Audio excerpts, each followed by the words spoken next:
하나님의 말씀 보도록 하겠습니다. 하나님의 말씀은 누가복음 5장 12절부터 16절까지 말씀. 누가복음 5장 12절부터 16절까지 오늘 10과입니다. 내려놓는 무릎으로 기도하는 제자 10과. 누가복음 5장 12절부터 16절까지 말씀. 우리 교재 보시면 192면에 있습니다. 우리 말씀을 같이 한 목소리로 다 함께 읽도록 하겠습니다. 예수께서 한 동네에 계실 때에 온 몸에 나병 들린 사람이 있어 예수를 보고 엎드려 구하여 이르되 주여 원하시면 나를 깨끗하게 하실 수 있나이다 하니 예수께서 손을 내밀어 그에게 대시며 이르시되 내가 원하노니 깨끗함을 받으라 하신대 나병이 곧 떠나니라. 예수께서 그를 경고하시되 아무에게도 이르지 말고 가서 제사장에게 내 몸을 보이고 또 내가 깨끗하게 됨으로 인하여 모세가 명한 대로 예물을 드려 그들에게 입증하라 하셨더니 예수의 소문이 더욱 퍼짐에 수많은 무리가 말씀도 듣고 자기 병도 고침을 받고자 하여 모여오되 예수는 물러가사 한적한 곳에서 기도하시니라. 아멘. 할렐루야. 오늘도 주님 앞에 한 발자국도 나아가시고 내가 가지고 있는 그 무거운 짐들을 내려놓으실 때에 큰 은혜가 임하게 될 줄로 믿습니다. 우리 전도자분들에게 인사하겠습니다. 반갑습니다. 우리 서로 인사하겠습니다. 예, 이제 여러분들 기뻐하시는 이제 종강이 오늘이 아니고 다음 주입니다. 다들 지금 오늘로 알고 계셔서 제가 깜짝 놀랐는데요. 다음 주예요. 다음 주는 조금 그래도 가벼운 마음으로 오시면 좋겠습니다. 12과인데요. 뭐 처음부터 끝까지 다 진행할 것도 아니고 그래서 여러분들 제 스타일을 아시죠? 네. 그렇게 다음 주가 종강이니까 다음 주에 빠지시면은 결석 처리됩니다. 다음 주에는 오셔야 되는 거고 오늘이 이제 9번째 시간으로 이제 거의 끝이 났습니다. 우리가 지금 이 목차를 한번 좀 앞에 좀 보시면 좋을 것 같아요. 우리가 지금 Following Jesus, 예수님 따라가기 공과를 가지고 교재를 가지고 우리가 한 학기 동안 이제 진행을 했는데요. 이 컨텐츠 처음에 이제 순서를 보시면 첫 번째가 1과가 예수님을 만난 제자들, 그래서 예수님 곁을 지킨 사람들 우리가 같이 말씀을 배웠고 2과가 예수님의 이끄심을 믿고 걸어가는 제자, 3과가 예수님의 말씀대로 행하는 제자, 4과 사랑하는 마음, 용서하는 제자, 5과가 당신의 아픔을 나의 아픔으로 받아들이는 제자, 그리고 6과, 7과 이렇게 쭉 진행이 되면서 우리가 예수님을 따라 나섰을 때의 그 성품이라든지 그리고 그 자세, 예수님의 제자됨에 대한 것들을 우리가 계속해서 배워나가고 있다는 것을 보게 됩니다. 그 가운데에 오늘 9과, 오늘 10과 내려놓는 무릎으로 기도하는 제자 이 말씀을 가지고 같이 은혜 나누기 원합니다. 우리가 기도에 대한 부분들은 많이 앞으로도 접할 것이고 또 오늘 뿐만 아니라 그전에도 강의 중간중간에 계속해서 말씀을 드렸던 그러한 생각이 납니다. 우리가 거룩한 습관을 지니는 것 중에 하나가 바로 이 기도라는 것을 여러분들 아셔야 되고요. 이 기도라는 부분이 사실 우리 종교 생활에 있어서 특별히 우리 신앙 생활에 있어서 굉장히 많은 부분을 차지한다는 것을 우리는 너무나 잘 알고 있습니다. 지금도 기적의 은혜가 기도를 하면서 우리가 체험하는 것들을 많이 있고요. 그리고 우리가 예배 중간에도 보면 항상 기도로 시작해서 기도로 끝나고 있는 우리의 예배의 모습들도 보게 됩니다. 그 가운데 오늘은 예수님의 이 치유에 대한 것들을 우리가 오늘 이 복음서를 통해서 보게 되는데 참 저는 이 말씀을 읽을 때마다 전부 다 그런 건 아니지만 말씀을 읽을 때마다 이 누가복음이 이렇게 나오면 누가복음도 있지만 마태복음도 있고 마가복음도 있는 이 본문의 평행 본문이라고 이야기를 합니다. 오늘 말씀이 누가복음 어디죠? 5장에서 나왔는데 이 동일한 본문이 마태복음하고 마가복음에도 나온다라는 거예요. 저는 이 말씀을 이렇게 비교해 가면서 읽는 게 굉장히 재미있더라고요.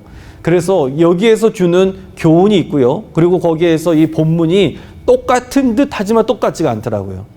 또 다른 듯 하지만 똑같은 부분이 있어요.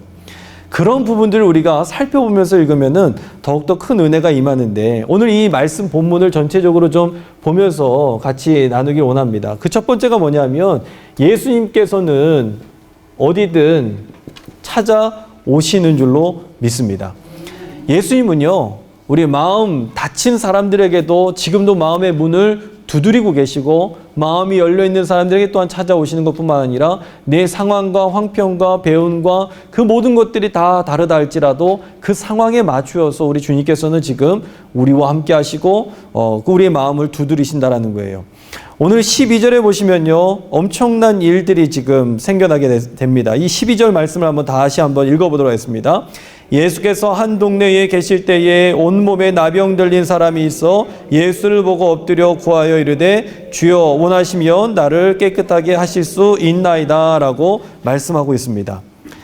주님께서 나를 깨끗하게 하실 수 있습니다 라고 이야기를 하고 있는데, 지금 오늘 이 말씀 누가복음 5장 12절에 말씀 이전에 어떤 내용들이 나오느냐면 게네사렛 호숫가에서 물고기를 잡는 내용들을 우리가 보게 됩니다. 그리고 나서 그 물고기를 잡고 들어오셨겠죠. 육지로 오셨겠죠. 그 오신 다음에 오늘 말씀이 이어지는데 그 장소가 오늘 본문에는 정확하게 어디 있는지를 나와 있지는 않습니다. 그런데 그 다음에 행선지를 보면 어떤 내용들이 나오느냐 하면 가버나움에서 중풍병자를 고치는 기적 이야기, 이것이 공통적으로 나와 있습니다.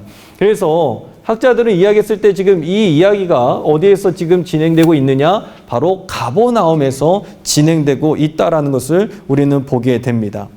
그런데 마태복음에 보면요, 이 동일한 본문을 가지고 어디에 이것이 기록이 되어 있느냐 하면 마태복음 8장 1절 그 산상수훈 다음에 나와 있는 것들을 우리가 볼 수가 있다는 거예요. 그래서 예수님께서 산에서 내려오시니라고 기록하고 있는 내용들을 우리가 볼 수가 있다는 것이죠. 누가복음의 이 저자는요, 누구에게 관심이 있느냐 하면 고아와 과부 그리고 환자, 사회적으로 연약하고 뭐랄까요, 스스로의 힘으로 설 수 없고 그런 사람들에게 지금 늘 관심이 있었다라는 것을 우리가 보게 됩니다. 그런 의미에서 오늘 12절에 보시면 예수께서 한 동네에 계실 때 온몸에 나병 들린 사람이 있었다라고 이야기하고 있는 것을 우리가 보게 됩니다. 그런데 이 내용이 한 동네에서 계셨다라는 거예요. 그런데 이 나병 걸린 사람은 그 당시에 부정한 병이라고 해서 만질 수가 없었거든요. 그리고 들어갈 수도 없었어요. 그런데 지금 예수님께서 오늘 12절에 보시면은 예수님께서 한 동네에 계실 때에 온몸에 나병 들린 사람이 있어 예수를 보고 엎드려라고 이야기하면서 지금 예수님께서 나병 환자가 있었던 그곳에 들어가 계신 것을 우리에게 전해주고 있다는 것입니다. 그러면 다른 복음서는 어떤가? 마가복음 한번 찾아보도록 하겠습니다. 마가복음 1장 40절 말씀. 마가복음 1장 40절 말씀 누가 한번 찾아보셔서 읽어보도록 하겠습니다. 마가복음 1장 40절 말씀 한번 다 함께 읽어보도록 하겠습니다. 시작.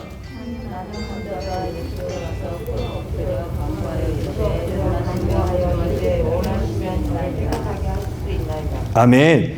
1장 40절에는 보면 뭐라고 얘기하냐면 한 나병 환자가 예수께 와서 꿇어 엎드려 라고 이야기하고 있습니다. 이게 도대체 무슨 말일까요? 지금 누가복음에 있어서는요, 예수님께서 어딜 들어가셨느냐 하면 가버나움 뿐만 아니라 한 동네에 계셨고 이 나병 환자가 계신 곳으로 찾아가셔서 같이 있었던가 반면에 마가복음에 보시면 1장 40절에 뭐라고 얘기하고 있습니까? 한 나병 환자가 예수께 와서 꿇어 엎드렸다라고 기록을 하고 있다는 거예요. 이 말은 무슨 말이냐면 지금 예수님께서는 그 동네에 들어가신 일이 없다라는 것을 반증적으로 우리에게 이야기를 해주고 있다는 거예요. 즉 마가복음이나 마태복음에 있어서는 절대 나병 환자촌에 예수님께서 들어가시지 않았다라는 것을 우리에게 전해주고 있는가 하면 누가복음의 관심은 바로 고아, 과부, 환자에게 있었기 때문에 누가가 자체가 의사였기 때문에 관심이 있었어요. 그렇기 때문에 그곳에 예수님께서 찾아가신 것으로 우리에게 말씀해주고 있다는 것입니다. 즉 우리의 삶에 예수님께서는요, 내 삶이 아무리 엉망이라 할지라도, 때로는 내가 죄가 많은 사람이라 할지라도 그의 삶에 주님께서는 찾아가 역사하시는 줄로 믿습니다. 이게 바로 오늘 본문 가운데 우리에게 전해주고 있는 교훈이자 그리고 은혜의 말씀이라는 거예요. 두 번째는요, 뭐가 있느냐 하면 예수님께서 오신 목적, 예수님께서 오신 목적을 오늘 본문은 우리에게 전해주고 있다는 거예요. 오늘 말씀은요, 굉장히 재미난 말씀이에요. 왜 그러냐면 오직 누가만이 예수님께서 나병 환자촌을 들어가셨다라고 기록을 하고 있습니다. 그만큼 그 당시의 율법에 의해서 부정적인 것을 만지거나 그것을 만지면 만진 사람도 부정해지고 그 부정한 사람이 앉은 자리는 앉은 자리도 부정해진다. 이것이 바로 율법이었거든요. 그래서 마태 같은 경우는 예수님의 제자이면서 말씀을 직접 경험했던 사람이었지만 그의 교회 안에는 누가 대부분이었느냐 하면 70% 정도가 바로 유대인들이었습니다. 70%가 유대인들이었어요. 그러다 보니까는 유대인들 하면 율법이죠. 즉 이방인들과 같이 있는 거에 대해서 싫어할까요? 아니면 좋아할까요? 싫어하죠. 그러니까 예수님께서 이방인들과 함께 계셨다? 부정한 사람들과 함께 계셨다? 마태복음에는 그런 내용들이 별로 없다라는 것을 우리는 기억하실 필요가 있습니다.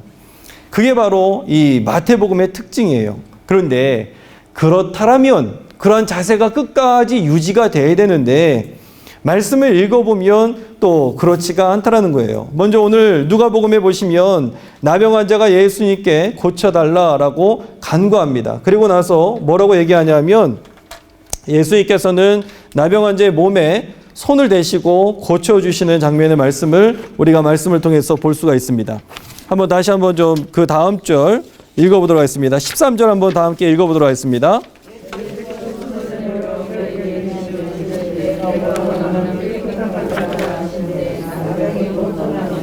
아멘.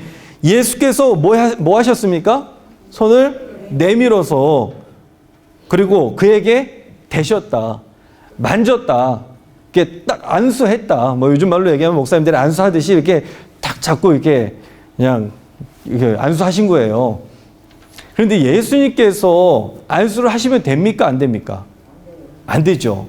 마태복음이나 마가복음의 관점에 의하면은 부정한 사람 만지면 안 되는 거예요. 율법에 의하면은. 그런데 지금 예수님께서 지금 딱 만지시면서 내가 원하노니 깨끗함을 받으라라고 이야기를 하고 있다는 거예요. 이게 지금 누구의 관점이에요? 누가? 의사 누가의 관점이에요. 그렇지. 고아도 과부도 환자도 만지고 관심이 있고 그러니까 예수님께서 가서 고쳐주시는 장면 충분히 이해할 수 있지. 그러면 마태복음이라든지 마가복음에는 그게 아니라 예수님께서 만지시지 않고 뭘로만 고쳐주실까요? 말씀으로만 고쳐주시면 되겠다 생각을 하죠. 그런데 보면은 그렇지가 않더라는 거예요. 마가복음에도 말씀을 보시면요.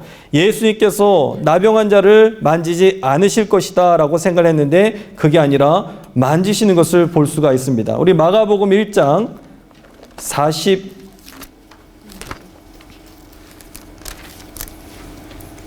41절 말씀 우리 한번 다 함께 읽어보도록 하겠습니다. 예수께서 불쌍히 여기사 손을 내밀어 그에게 대시며 이르시되 내가 원하노니 깨끗함을 받으라 하시니. 아멘.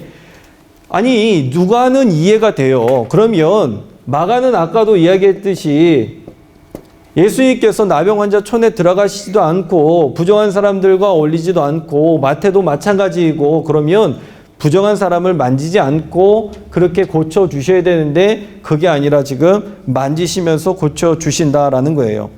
그러면 마태복음은 다르겠지. 그런데 마태복음도 마찬가지라는 것입니다. 이거는 왜 그러냐면 예수님께서 이 땅에 오신 목적이 무엇이냐면 예수님께서 십자가에 달려 돌아가셨죠. 그리고 사흘 만에 부활하시고 예수님께서 공생에 계시는 동안에는 많은 사람들을 고쳐주시고 치유해 주셨습니다. 혈루증 앓던 여인도 마찬가지고요. 예수님의 옷에 옷자락에 손을 대었을 때에 그 사람이 고침받게 되는 것을 보게 됩니다. 그런데 이게 우리의 생각으로는 자연스럽고 당연한 건데 율법의 관점으로 보자면 이게 뭐냐면 예수님께서 부정해지신 거예요. 왜냐하면 부정한 사람을 만지는 그 사람도 부정해지는 거거든요. 그리고 예수님은 부정해지셨고 부정한 사람은 낫게 된 거예요. 이게 뭐냐면 예수님께서 더러운 우리를 위해서, 죄 많은 우리를 위해서 대신 십자가에 달려 죽으셨고 형벌을 당하시고 그러면서 우리가 나음을 얻게 되는 것이고 구원을 받게 된 이 사건이 치유 사건의 곳곳마다 나와 있는 게 바로 예수님께서 오신 목적이라는 거예요. 그렇기 때문에 예수님께서 오신 목적이기 때문에 마태, 마가, 누가 동일하게 공이 뭘 기록하고 있느냐 하면 부정한 사람을 만집니다.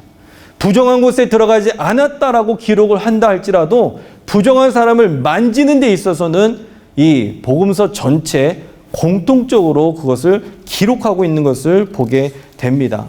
이게 바로 예수님께서 이 땅에 오신 목적이라는 거예요. 우리가 아무리 죄가 많다 할지라도 우리 주님께서는 우리를 구원하시기에 충분하신 줄로 믿습니다. 믿음 외에 더 뭔가를 요청해서도 안 되는 거고요. 믿음 외에 다른 뭔가를 더 해서도 안 되는 거예요. 이게 바로 예수님께서 우리에게 주신 구원의 비밀, 바로 그것입니다. 세 번째는요, 뭐냐면 신앙은 선택인 줄로 믿습니다. 세 번째, 이 오늘 본문을 통해서 우리에게 전해주고 있는 것은 신앙은 선택이다.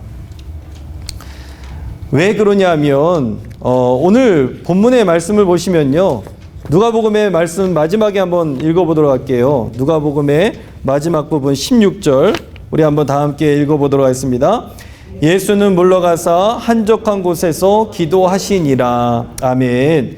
그러면 이 동일한 본문 마가복음 1장에는 어떻게 끝날까 보니까는 44절에 이렇게 이야기하고 있습니다. 마가복음 1장 44절에 이르시되 삼가 아무에게 아무 말도 하지 말고 가서 내 몸을 제사장에게 보이고 내가 깨끗하게 되었으니 모세가 명한 것을 드려 그들에게 입증하라 하셨더라. 아멘. 그러면 마태복음 8장에는 뭐라고 기록되어 있을까? 마태복음 8장 1절부터 4절의 말씀 보면 이렇게 기록되어 있습니다. 예수께서 이르시되 삼가 아무에게도 이르지 말고 다만 가서 제사장에게 내 몸을 보이고 모세가 명한 예물을 드려 그들에게 입증하라 하시니라. 아멘. 무슨 차이인지를 아실까요?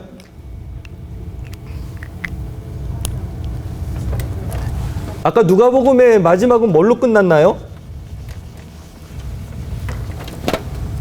누가복음의 마지막은요, 기도로 끝났어요. 근데 마태복음하고 마가복음에 보면 마태복음이 사실 이 모세에게 가서 입증하라 이 내용이 있고요. 마가복음은 사실 뭘로 끝나냐 하면은 많은 사람들이 논란이라, 이게 가장 큰 차이입니다. 마가복음을 읽으시다 보면은 어떤 내용들이 많이 나오느냐 하면 많은 사람들이 논란이라, 이 논라는 장면이 굉장히 많이 나오고요. 그리고 마태에 있어서는 모세에 대한 이야기가 굉장히 많이 나오고 누가복음에 있어서는 기도에 대한 내용이 굉장히 많이 나오는 것을 보게 됩니다. 이 기도가 마태복음에는 총 16번 기록되어 있는데 이 누가복음하고 사도행전에 보면은 30번, 32번이 기록이 되어 있다라는 거예요. 즉 누가는요, 뭘 강조하느냐 하면 기도를 강조하고 그리고 누가는요, 성령을 강조합니다. 그러다 보니까 성령의 역사, 기도에 대한 부분이 누가복음에는 더 많이 기록되어 있는 것들을 보게 되죠. 즉 오늘 이 말씀을 통해서 우리에게 전해주는 마가복음은 왜 많은 사람들이 논란이라고 끝나느냐 하면 마가 자체가 이방 땅에서 특별히 로마인들에게도 이 복음이 증거가 되고 있는 그때에 예수 그리스도, 기독론에 대한 것, 예수 그리스도가 도대체 누구이냐, 이 기독론에 대한 이 도전이, 질문이 굉장히 많았거든요. 그러니까 예수님의 신적인 존재에 대한 것들이 마가복음에는 기록이 많이 되어 있고요. 예수님께서 치유만 하시면, 예수님께서 기적만 행하시면 사람들이 와 하고 놀라는 이 장면들을 굉장히 많이 설명하고 있는 것이 복음서가 마가복음입니다. 마태복음은 뭐냐면 그전에도 말씀을 드렸지만 이 모세 유형론이라고 해서 유대교 중심의 관점이 있고요. 그리고 구약적인 요소들이 굉장히 많이 있고 그러면서 제사에 대한 내용들을 설명하면서 그 사람들 언어에 맞게 설명이 많이 되어 있는 부분이 마태복음이에요. 그래서 마태복음에 보면 이 모세의 발자취를 굉장히 많이 따라가고 있는 내용들을 보게 됩니다. 우리에게 뭘 전해주고 있느냐 하면 신앙은 선택이다라는 것을 우리에게 전해주고 있습니다. 각자의 출신이 다르고 지방이 다르고 사는 곳이 다르고 나이가 다르고 연령이 다 달라요. 그러다 보니까 우리의 삶의 관심사도 다릅니다. 신앙의 영역도 마찬가지예요. 어떤 분들은 방언에 대해서 굉장히 많이 관심을 갖고 계시는 분이 계시고 어떤 분들은 신유에 대한 부분에 대해서 많이 관심을 갖고 계시는 분이 계시고요. 즉 내가 지금 예수 그리스도는 똑같이 바라보고 있지만 좌측에서 바라보고 있느냐 우측에서 바라보고 있느냐 뒤에서 바라보고 있느냐 이것은 사람마다 다 다르다라는 것을 우리는 알 수가 있습니다. 하지만 우리의 삶의 결론은 무엇이냐면 예수 그리스도인 줄로 믿습니다. 내 삶의 환경과 처지와 모든 것들이 다 다르다 할지라도 우리가 붙잡는 것은 예수 그리스도이고 하지만 내가 기도를 더 붙잡겠습니다. 아니면 내가 말씀을 더 붙잡겠습니다. 우리는 그렇게 이야기할 때가 분명히 있다라는 거예요. 오늘 본문은요. 이 누가복음 5장 12절부터 16절까지의 내용이었는데요. 오늘 본문을 통해서 우리에게 전해주고 있는 것은 무엇이냐면 우리가 다 내려놓고 예수 그리스도를 바라볼 때에 그의 삶이 완벽한 제자의 모습이 되게 되는 줄로 믿습니다. 아프리카에 선교사로 갔던 리빙스턴이 하루는 똑같이 아프리카에서 선교 중이었던 그의 장모님으로부터 이런 편지의 내용이 배달이 되었다는 거예요. 그 본문에 보시면 193페이지에 사랑하는 리빙스턴, 지금까지 나는 하나님께서 그대를 꼭 평안히 보호해 주셔야만 한다는 마음을 고집스럽게 붙잡고 있었다네. 그러나 지금은 그런 기도가 반드시 응답되리라고 기대해서는 안 된다는 것을 깨달았다네 라고 이야기하면서 그 마지막에는 하나님께 뜻을 맡깁니다. 하나님의 뜻에 맡깁니다 라는 이 기도로 마무리하고 있는 이 내용들을 보게 됩니다. 우리의 기도는 어떨까요? 때로는 우리가 우리의 가정의 형편에 또 우리의 상황에 따라서 우리가 구하고 바라보고 있지만 우리의 기도 또한 마지막은 하나님의 뜻이 되어야 되는 줄로 믿습니다. 기도 자체도 우리는 때로는 내려놓을 필요가 있다는 것이죠. 첫 번째, 내려놓고 따르는 제자의 결심에 대한 부분들을 보도록 하겠습니다. 마태복음 8장 22절의 말씀 우리 다 한번 읽어보도록 하겠습니다. 예수께서 이르시되 그들의 죽은 자들을 장사하게 하고 너는 나를 따르라 하시니라. 아멘. 우리가 믿음 생활하면서 중요한 것이 가족 중요합니다. 전부일지도 몰라요. 그런데 때로는 내가 중요하게 생각하는 그것을 내려놓을 때가 필요하고 그 순간이 올 때도 있다는 거예요.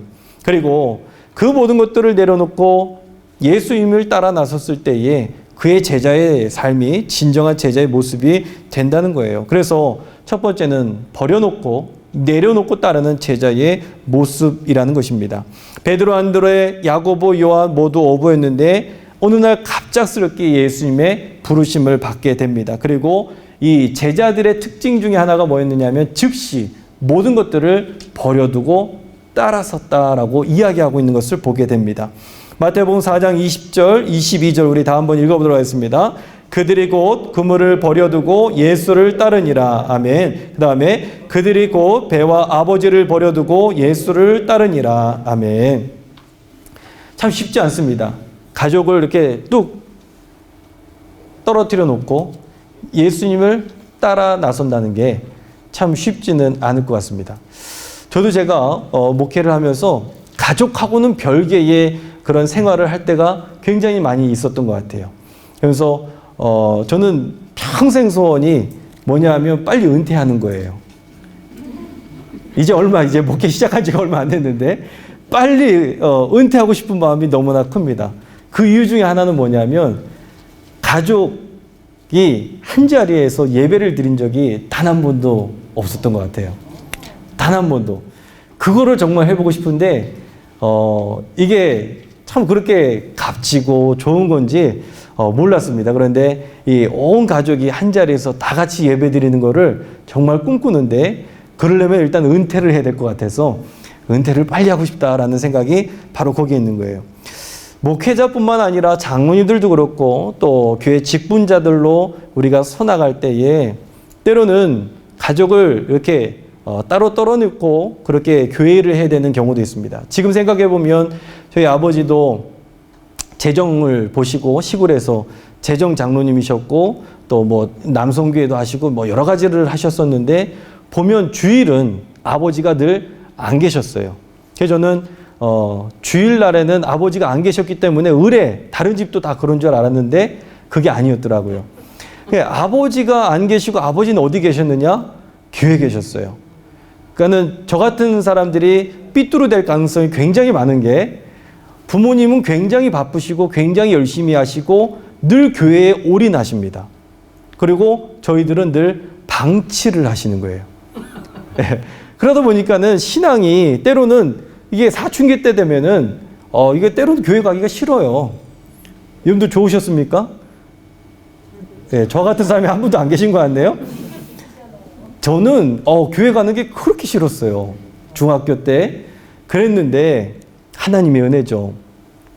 그랬는데 나중에는 이렇게 커서 보니까는 아마 그것 때문에 우리 자녀들 중에 때로는 교회 떠나신 자녀들도 있을지도 모릅니다. 뭐 때문에요? 부모님이 너무 열심히 하는 것 때문에.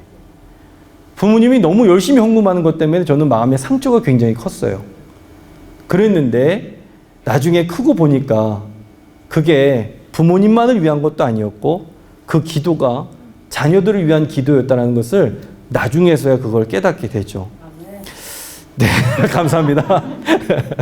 근데 이게 쉽지는 않은 것 같아요. 이게 항상 우리는 교회에서 머물러 있기 때문에 자녀의 마음이 어떤 마음이 있는지, 남편의 마음이 어떤 마음인지, 아내의 마음이 어떤 마음인지 잘 헤아리지 못할 때가 많이 있다는 거예요. 저는 때로는 신방 가면서 무슨 말씀을 드리냐 하면, 권사님 너무 열심히 하지 마세요.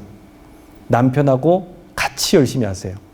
때로는 아내분하고 같이 열심히 하시고, 그게 좀 안 된다면 조금 덜 열심히 하셔도 괜찮을 것 같다고. 부부가 같은 걸음으로 나아가는 믿음의 생활, 그리고 가족들이 한 걸음으로 나아가는 그 믿음의 생활, 이것이 얼마나 아름답고 보기 좋을 때가 있는지 모릅니다. 저는 저와 여러분들의 삶의 가정에 바로 그 축복이 임하길 간절히 축원합니다. 때로는 버려놓을 때도 필요하고 내려놓을 때도 필요하지만 거기에서 가족이 당하는 상처도 분명히 있다는 것은 우리는 기억을 하셔야 됩니다. 두 번째요. 버리고 내려놓는 제자를 세우시는 하나님. 그물과 배, 이거는 이들에게 있어서 전부였죠. 베드로, 우리는 무식한 사람, 못 배운 사람 그렇게 치부하지만 또 어떤 학자들은 뭐라고 얘기냐면 베드로는 다혈질이었지만 그 사람은 배를 가지고 있었고 굉장히 집에 부유한 집안이었다라고도 얘기하는 그런 학자들도 있습니다. 그런데 어쨌든 소중한 거를 다 버리고 그렇게 생계도 뒤로 하고 그리고 가족까지도 내려놓겠다는 이 결심, 매우 어려운 문제였는데 이것을 예수님을 만나면서 결단하고 있다는 거예요. 마태복음 9장 9절의 말씀 우리 다 한번 읽어보도록 하겠습니다.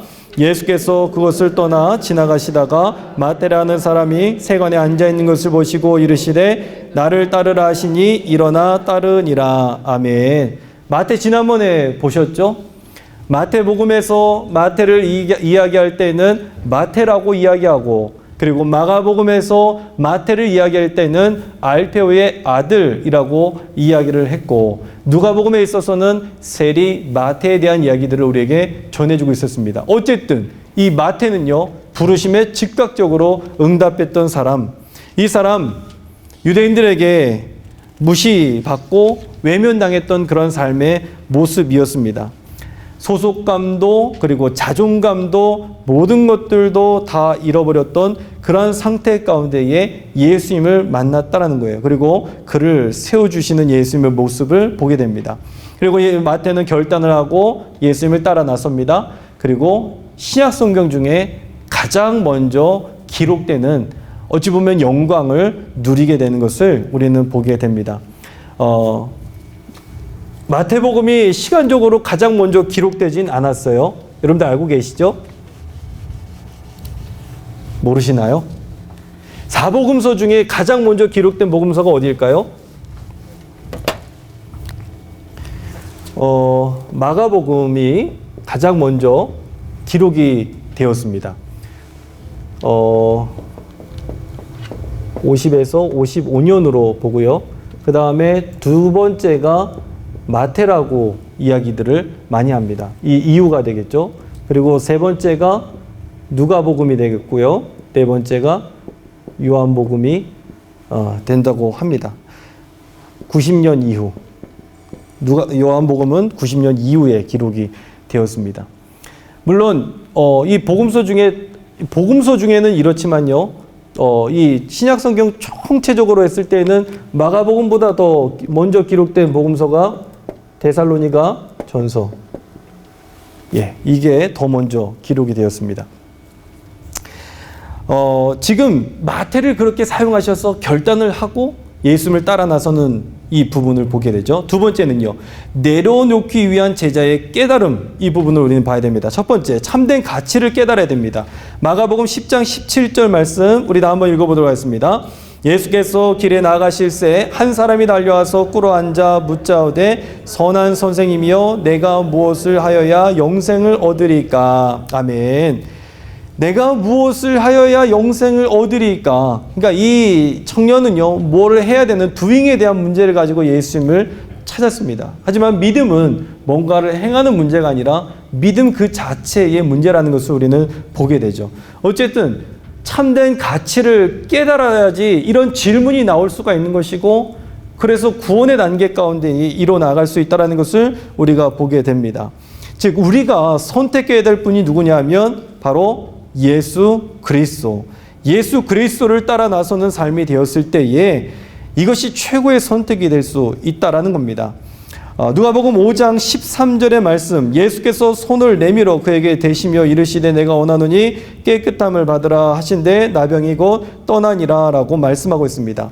오늘 본문에 나와 있는 이 나병 환자, 예수님 앞에 지금 생명 걸고 그 앞에 나가고 있는 이 모습을 우리는 보게 됩니다. 그러면서 예수님께서 직접 그 몸을 만져주시고 안수해 주시고 그러는 모습을 우리는 보게 되죠.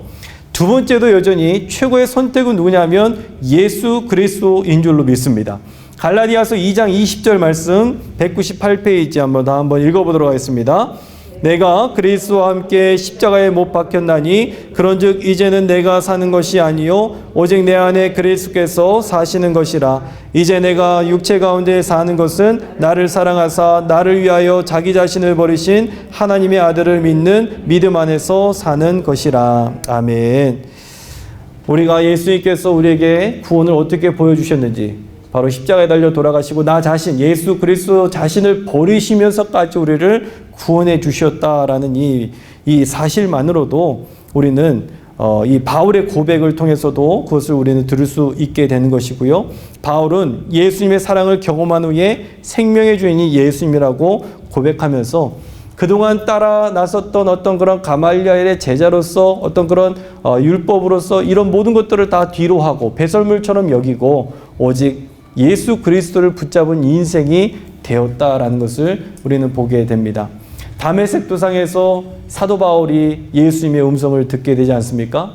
참 놀라운 사실은 스데반이 죽어가고 있었던 바로 그 자리에 사도 바울이 있었고 영적인 어떤 그런 터치를 이 사람이 경험하면서 장수로는 바로 그 다음 장이었어요. 스데반 집사가 7장에서 죽고 8장에 이어서 바로 그렇게 이 사도 바울이 예수님의 부르심을 받게 되는 그런 말씀들을 우리는 보게 됩니다. 빌립보서 3장 7절부터 9절까지 말씀 다 한번 읽어보도록 하겠습니다.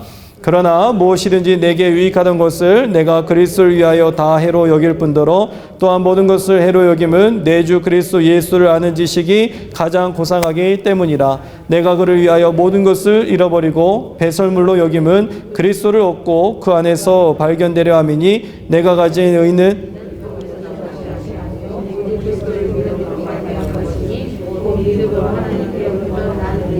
아멘. 제가 길어서 중간에 끊어버렸나 봐요.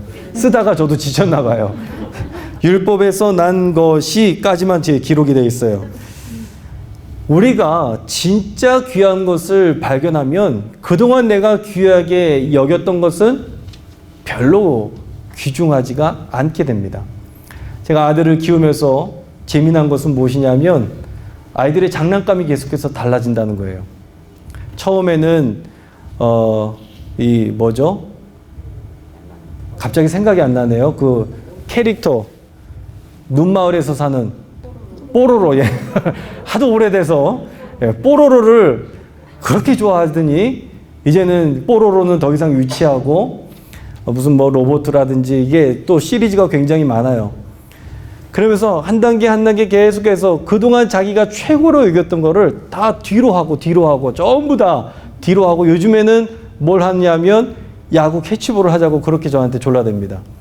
그러면서 애가 놀이가 뭔지를 보면서 커가고 있구나. 그리고 그전에 놀았던 것, 그전에 최고라고 생각했던 것이 이제는 더 이상 최고가 아니구나 라는 것을 제가 보면서 나에게 있어서도 마찬가지로 내가 지금 그동안 최고로 여겼던 것이 예수 그리스도 안에서 나머지 것은 다 최고가 아니어야 되는데 여전히 내가 지금 붙잡고 있는 그것이 최고라고 생각한다면 나는 아직 더 성장해야 되겠다라는 그런 생각을 해볼 때가 있다는 것입니다. 역대하 17장 3절부터 5절까지의 말씀 길지만 또 다 한번 읽어보도록 하겠습니다. 여호와께서 여호사밧과 함께 하셨으니 이는 그가 그의 조상 다윗의 길로 행하여 바알들에게 구하지 아니하고 오직 그의 아버지 하나님께 구하며 그의 계명을 행하고 이스라엘의 행위를 따르지 아니하였습니다. 그러므로 여호와께서 나라를 그의 손에서 견고하게 하심에 유다 무리가 여호사밧에게 예물을 드렸으므로 그가 부귀와 영광을 크게 떨쳤더라. 아멘. 뭐가 중요하느냐 하면 하나님께 마음을 기울이는 제자, 예수 그리스도를 내 삶의 주인으로 모시고 살아가는 제자의 마음의 상태, 태도가 굉장히 중요하다라는 것을 우리는 이 여호사밧 왕을 통해서 볼 수가 있다는 거예요. 이 여호사밧은 유다의 왕이 되면서 뭘 먼저 했다고 했습니까? 우상을 가장 먼저 버렸다라는 거예요. 그리고 뭐에 집중합니까? 하나님께 집중했다라는 거예요. 이게 여호사밧 왕을 선왕으로 만들었던 가장 중요한 요소이고요. 이 신앙의 자세가 어떠느냐에 따라서 그의 인생이 달라지고 그의 미래가 달라진다는 것을 우리가 말씀들을 통해서 볼 수가 있다는 것입니다. 그렇다면 제자인 나는 지금 어떠한 삶의 태도를 가지고 살아가고 있느냐라는 거예요. 그 다음에 한번 넘겨보도록 하겠습니다. 200페이지입니다. 200페이지. 마음을 하나님께 기울인 사람, 그 사람이 어떤 사람이었느냐. 마태복음 6장 10절 다 한번 읽어보도록 하겠습니다. 나라가 임하시오며 뜻이 하늘에서 이루어진 것 같이 땅에서도 이루어지이다. 요한복음 6장 11절 예수께서 떡을 가져 축사하신 후에 앉아있는 자들에게 나눠주시고 물고기도 그렇게 그들의 원대로 주시니라. 누가복음 22장 44절 예수께서 힘쓰고 애써 더욱 간절히 기도하시니 땀이 땅에 떨어지는 핏방울같이 되더라. 아멘. 무엇이냐 하면 하나님의 뜻을 구하는 삶의 자세, 이게 가장 중요한 줄로 믿습니다. 고난이 찾아올 때에는요, 이게 안 보여요. 참 죄송하지만 이거는 성도님들도 안 보이고 목회자인 저도 잘 안 보입니다. 도대체 하나님의 뜻이 어디 있을까? 이 엄청난 고난과 엄청난 이 사건들 앞에서 하나님이 뭐라 말씀하실까? 이해가 안 될 때가 참 많이 있다라는 거예요. 그렇지만 그럼에도 불구하고 그의 삶의 자세가 항상 뭘 향해 있어야 되느냐? 하나님의 뜻, 하나님께서 원하시는 것. 그럼에도 불구하고의 신앙, 그럼에도 불구하고 하나님께서 나와 함께 하신다. 그럼에도 불구하고 주님께서 지금 말씀해 주신다. 이것을 항상 잃어버리지 마시길 간절히 축원합니다. 마가복음 1장 35절 다 한번 읽어보도록 하겠습니다. 새벽 아직도 밝기 전에 예수께서 일어나 나아가 한적한 곳으로 가서 거기서 기도하시더니. 아멘. 누가복음 6장 12절 이때 예수께서 기도하시러 산으로 가서 밤이 새도록 하나님께 기도하시고. 아멘. 즉 하나님의 뜻을 구하기 위해서 예수님께서도 새벽 미명에 그 한적한 곳에 나아가셔서 기도하셨다라는 이 장면의 말씀, 하나님의 뜻을 구했던 예수님의 모습을 보게 됩니다. 예수님 공생에 계시면서 얼마나 많은 기적들을 행하셨습니까? 수많은 기적들을 행하셨죠. 그런데 그런데 마지막은 어떻습니까? 초라한 십자가. 죄인들이 졌던 그 십자가. 그 십자가를 지셨다라는 것이 언뜻 보면 이해가 안 되지만 이게 바로 구원의 진리라는 것을 우리는 보게 됩니다. 그 다음에 보실까요? 광야 가운데 무릎 꿇고 기도하는 제자입니다. 광야 같은 우리의 인생이라는 거예요. 신명기 8장 2절 우리 오늘 말씀이었는데 다 한번 읽어보도록 하겠습니다.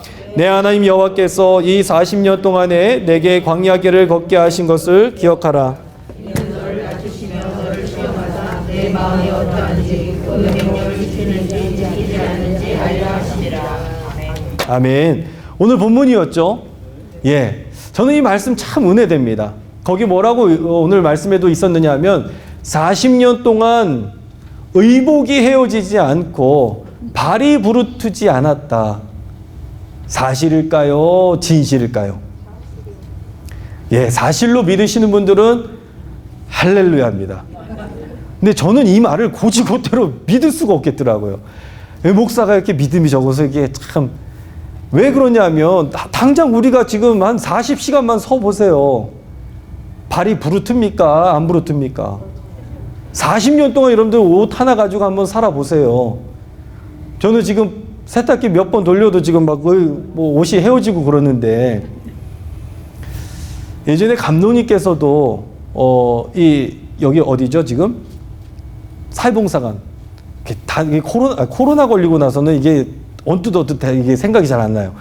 이 사회봉사관을 지을 때에 아무런 사고 없었고 인부 하나도 다치지 않았고 하나님의 은혜로 건축되었다. 이 얘기를 제가 2013년에 처음 와서 들으면서 무슨 생각을 했느냐 하면 진짜일까? 이렇게 믿음이 적어서 감독님이 그러면 그런 거지.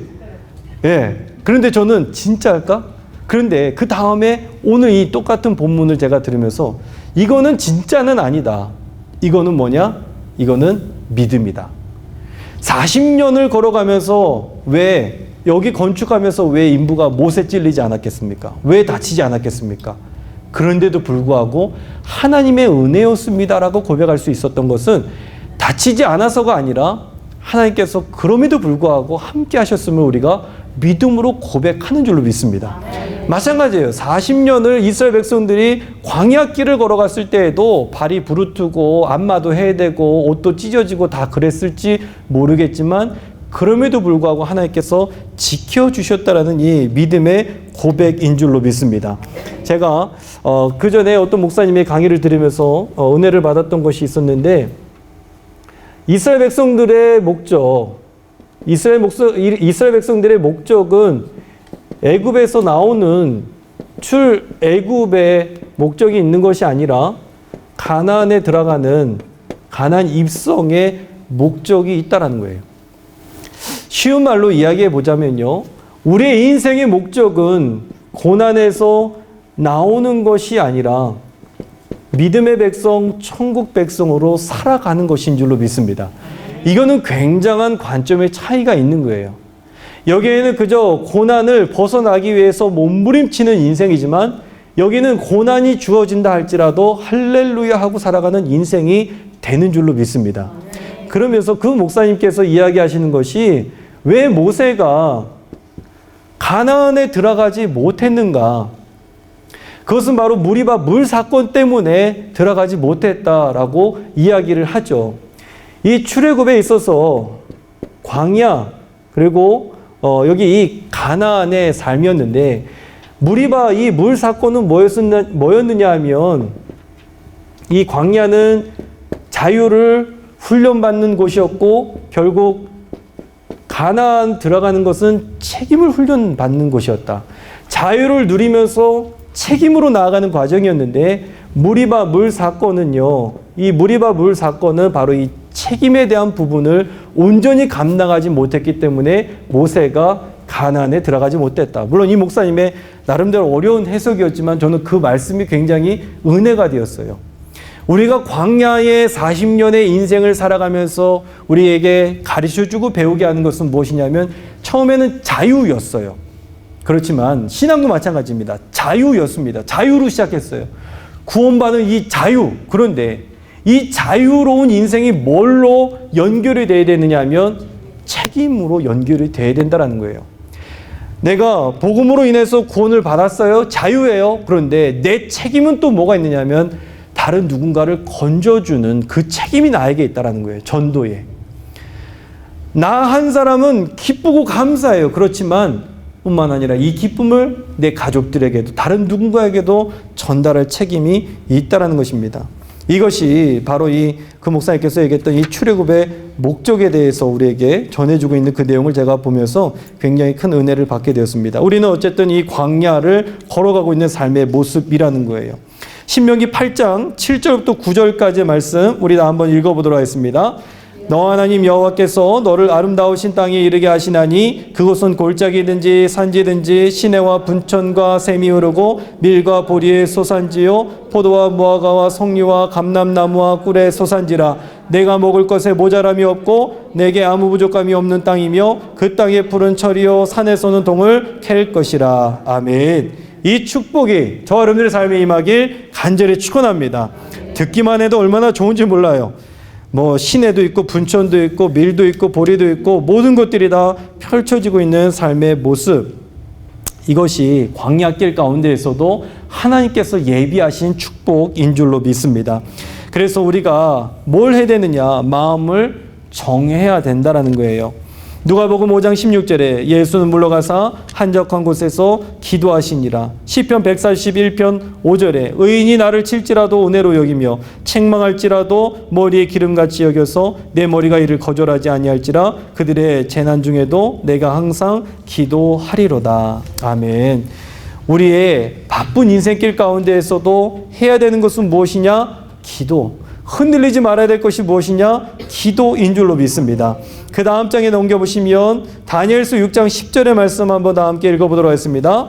다니엘이 이 조서의 왕의 도장이 찍힌 것을 알고도 윗방에 올라가 예루살렘으로 향한 창문을 열고 전에 하던 대로 하루 3번씩 무릎 꿇고 기도하며 그의 하나님께 감사하였더라. 아멘.